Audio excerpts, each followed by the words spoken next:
Halo, nama saya Rusdan dan saya penderita kusta. Di sini saya mau ngebahas sedikit soal penyakit ini ya.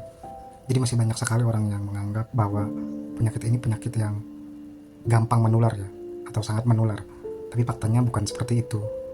Jadi kusta ini memang penyakit menular, tapi tidak semenular itu. Banding dengan penyakit lainnya kayak TBC, campak, atau bahkan flu gitu.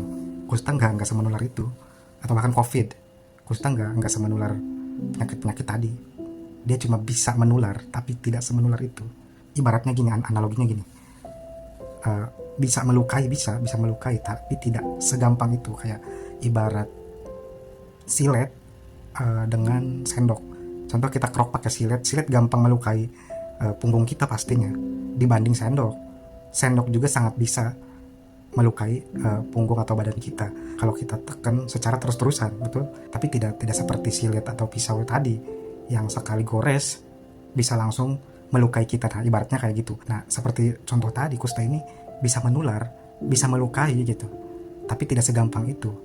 Tapi tidak segampang penyakit-penyakit menular lainnya seperti campak atau bahkan TBC, flu, COVID gitu. Bahkan kalau kita rankingkan gitu ya, kita urut gitu, dari mulai penyakit yang paling menular, kusta tuh nggak ada di 50 penyakit paling menular gitu.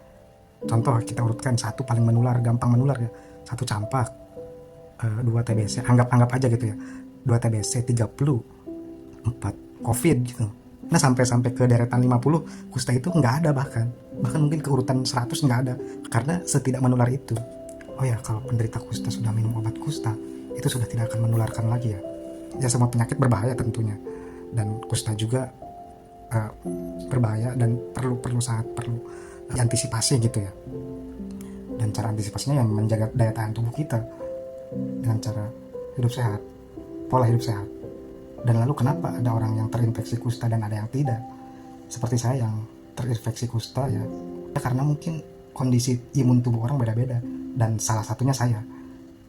Imun tubuh saya itu mungkin sangat-sangat lemah, dan ketika terpapar oleh bakteri kusta ini berhasil terinfeksi oleh bakteri ini gitu. Beda halnya dengan mungkin kakak saya atau ibu saya atau orang-orang terdekat saya yang mungkin pada saat itu terpapar juga, kita gak tahu ya kan, karena berada di tempat yang sama seperti saya, tidak berhasil terinfeksi, hanya terpapar tapi tidak terinfeksi karena imun tubuh mereka yang normal dan kuat.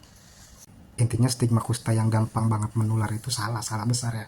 Yang sudah saya katakan tadi ya sudah jelas, diibaratkan dengan sendok dan pisau, dua-duanya bisa melukai tapi tidak segampang itu gitu. Beda halnya dengan pisau yang hanya sekali gores langsung bisa melukai. Sendok bisa melukai tapi butuh waktu lama untuk digores berkali-kali untuk bisa melukai kita.